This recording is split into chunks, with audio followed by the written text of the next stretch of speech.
Ever get the feeling that, like, body positivity is a way bigger deal when we talk about women? Yeah. Well, that's exactly what we're going to be digging into today. Oh, cool. We're diving deep into this Reddit thread that got pretty heated, debating whether there's like a double standard in how society views men and women's bodies. Yeah, always an interesting topic for sure. It all started with this simple question, like, why is body positivity like a huge thing for women, but practically non-existent for men? Yeah. And a lot of the responses like immediately went back to the early 2000s. Oh, wow. You know, like those tabloid magazines with the zoomed-in pics of cellulite and stuff? Oh, yeah. It was brutal. Yeah, it really was a time when the media seemed to be obsessed with scrutinizing women's bodies Cool. and holding them to these completely unrealistic standards. Like, Oh. it wasn't even just celebrities, right? Right. Even women with totally healthy BMIs were being targeted and made to feel like they needed to change. Exactly. Like one commenter even talked about feeling pressured to be super thin, even at like a size 4. Wow. And think about the movies back then, Oh, too. yeah. How often was the, like, unattractive female character just someone who needed to take off her glasses? Then let down her hair. Yeah, and suddenly she was desirable. Right. It's almost like they were pushing this idea that a woman's worth was tied to her appearance, and thinness was the ultimate goal. But meanwhile, male characters almost never got that same level of scrutiny. Right. In fact, tons of people in the thread brought up the opposite trend, that fat husband, skinny wife thing. Oh, yeah, totally. It was in like every On six. what shows are we talking? Oh, like Kia Queens, according to Jim. Yeah. Okay. It was a formula for sure. Yeah, for sure. Which brings up this question. Does that count as body positivity for men?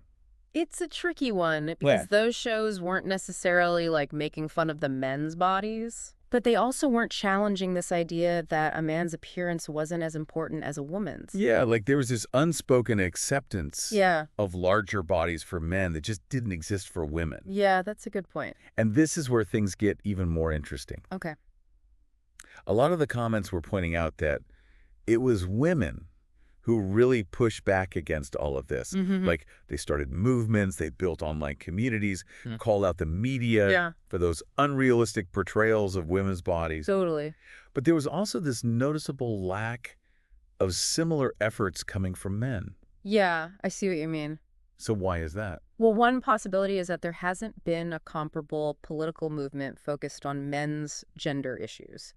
You know, women have a longer history of collective action, like the suffrage movement to all the waves of feminism. Right. So they've had more experience organizing around these kind of issues. That makes sense. But also, could it also be that, like, men are just less comfortable talking about body image? Oh, absolutely. But there's this whole societal thing around masculinity that makes it hard to be vulnerable and open up about that stuff. It's a complex issue, for sure. It is. It's like tied to traditional ideas about what it means to be a man. Which leads to this other interesting question. Okay, what's that? What would a male-driven body positivity movement even look like? And how would it work within all those expectations? Right. Okay, but before we get into that, Yeah.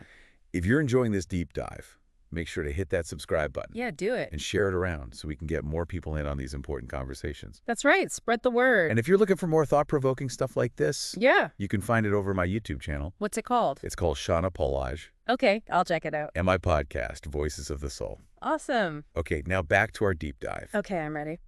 One of the biggest things people were arguing about in this Reddit thread was this whole idea of double standards. Okay. Like how the same physical attribute can be viewed totally differently, depending on whether it's a man or a woman. Yeah. And the whole dad bod versus mom bod thing is a perfect example. Oh, yeah, for sure. Like a man with some extra weight around the middle might be seen as attractive, Yeah, even endearing. but a woman with a similar body type is often pressured to lose weight. Totally different standard. Yeah. It's crazy. It's not even just the dad bod thing, though.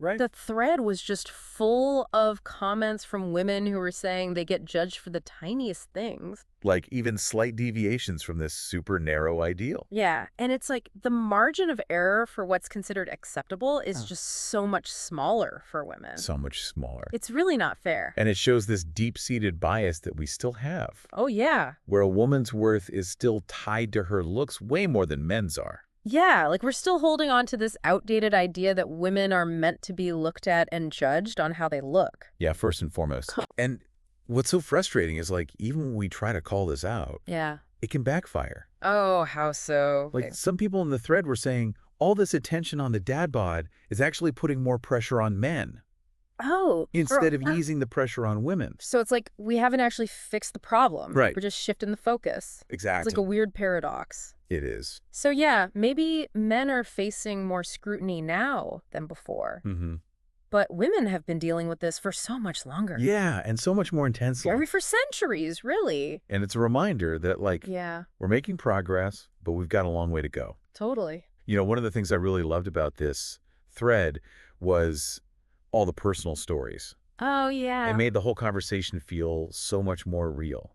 Yeah, it's like a reminder that these aren't just abstract ideas. Right. These are real people dealing with real struggles. Exactly. Like self-esteem issues, confidence problems, and just feeling this pressure to conform. Like one woman shared how she was already feeling pressure to be thin as a teenager, Wow. even though she was at a healthy weight. It's crazy how early these messages start to get internalized. It really is. It shows we need to be proactive about this. Yeah. It's not enough to just tell people to love themselves. Right, right. We need to create environments where all body types are celebrated Yes. and people feel supported and valued for who they are. Exactly. Not what they look like. That's the key. There was this other story that really stuck with me. What was it? It was about this husband who got this simple compliment from a coworker about his glasses. Okay. And he said it gave him so much more confidence. Really? It's amazing how much impact a little positive reinforcement can have. It really is. And it kind of shows that body positivity isn't just about accepting larger bodies. Yeah, you're right. It's about appreciating the unique beauty in everyone, Exactly. regardless of size, shape, any physical attribute. I love that. We all deserve to feel seen and valued for who we are, Absolutely. not for how well we fit into some standard. It shouldn't be about fitting in. It should It should be about being yourself totally. and being celebrated for that. And, you know, speaking of positive reinforcement, Yeah. there was this commenter, who was a teacher, Okay. and she was talking about making an effort to compliment her students on how they look, That's great. especially the boys, Oh, interesting. because boys don't often get encouraged to express themselves through fashion and stuff. Yeah, that's a good point. She noticed it made a huge difference in their confidence. Yeah, that makes sense. It's a great example of how we can promote body positivity in our everyday lives. Yeah, Like, it doesn't have to be this big thing. totally. It can be a simple compliment or just being mindful of the messages we send. Right, like what we say and how we act. Yeah, it all makes a difference. It really does. Now, there was this one angle in the thread that I found super interesting. Okay, what was that? One commenter brought up the body positivity movement in the LGBTQ plus community, Oh, yeah. which has this amazing history of embracing all sorts of body types, ages, Yeah. abilities. But they really have created a space where body positivity is a reality. Not just a buzzword. Yeah, it's inspiring. Makes you wonder what we can all learn from that. I know, right? Like, how can we apply those lessons to create a more inclusive and accepting culture for everybody? It's not just about copying what they've done. Right, It's right. about understanding how different groups work. Yeah, What works for one might not work for another. for sure. And we got to be sensitive to those differences. Totally. Yeah, it's a really good point. I think the biggest takeaway for me from all of this Yeah. is that body positivity is so much more complex than it seems. Oh, absolutely. We're talking about like undoing decades of societal conditioning, challenging these super deep-seated biases, Yeah. and really looking at how gender roles play into all of it. It's a huge conversation. It is. And it's important to remember this isn't about men versus women Right. or like creating some kind of competition. Yeah. It's about all of us working together. To create a culture where everybody feels good, Exactly. Seen, valued, respected. no matter what they look like. That's the goal. And to do that, we need open and honest dialogue, Yeah, for sure. empathy, and a willingness to challenge those norms Both the ones out there in the world. and the ones we have inside ourselves. Yeah, the internalized stuff can be tough, It can. but it's important to work on it. So as we wrap up this deep dive, Yeah.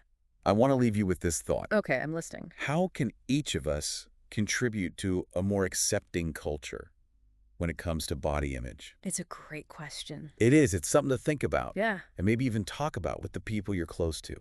Exactly. Those conversations are important. Real change starts with us. One conversation at a time. And hey, if you like this deep dive into all the complexities of body positivity, don't forget to like, share, subscribe. Spread the word. You can find more thought-provoking stuff like this over on my YouTube channel. And what was that again? It's Shauna Pelage. Okay, I'll have to check it out. And my podcast, Voices of the Soul. Awesome, I'll listen. Until next time, deep divers.